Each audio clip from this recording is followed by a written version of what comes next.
Asked to sign papers to be disowned. I want to start by thanking everyone who has provided guidance and support. I don't know if I would have stayed strong without your help.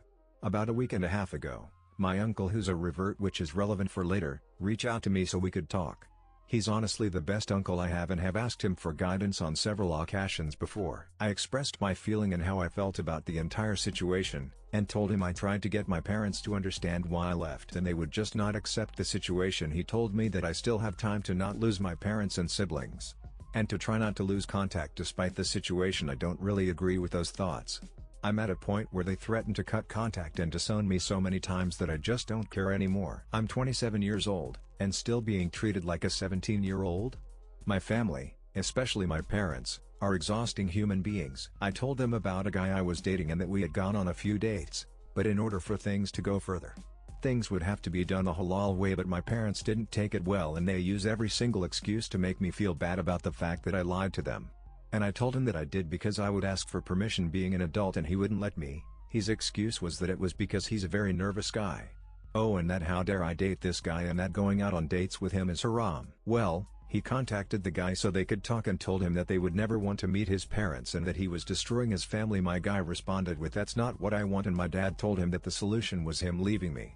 He then texted him a bunch blaming him for the situation basically. I honestly can't stand my dad. He's a very chauvinistic guy.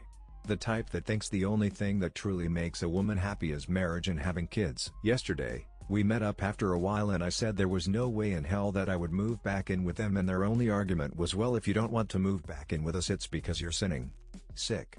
I know. Then they said if I wanted to work with them and I said sure because I believe that the company has potential. But what my dad said made me sick to my stomach. That the only way they would allow me to live alone and stay in contact with them was that I swore to behave, which meant not going to parties, drinking, which I don't do anyways, but to not go out with guy friends or date any guy. I may be too open-minded, but how are you supposed to meet someone and get married then?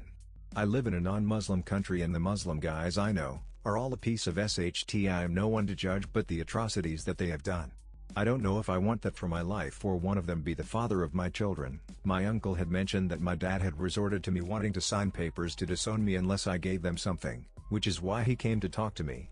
My mom had no idea because I asked her and she seemed confused, but yesterday when we met and she mentioned it, my dad said wait and asked me what I was willing to do before continuing, so he did have the papers, he just hadn't told my mom. Everyone in my community knows I left. But he also mentioned that if I was to start working with them then I'd be working with family and that driving back and forth because I don't live in the same town would be suspicious, because why would I drive to where I live if my parents' house is right there? So we would say that I'm taking a course classes so that they wouldn't know I'm in fact living alone. All of it has left a bad taste in my mouth and I don't even want to stay in contact with any of them. It obviously hurts, but I feel disgusted by the behavior and it's something that I don't want to participate in.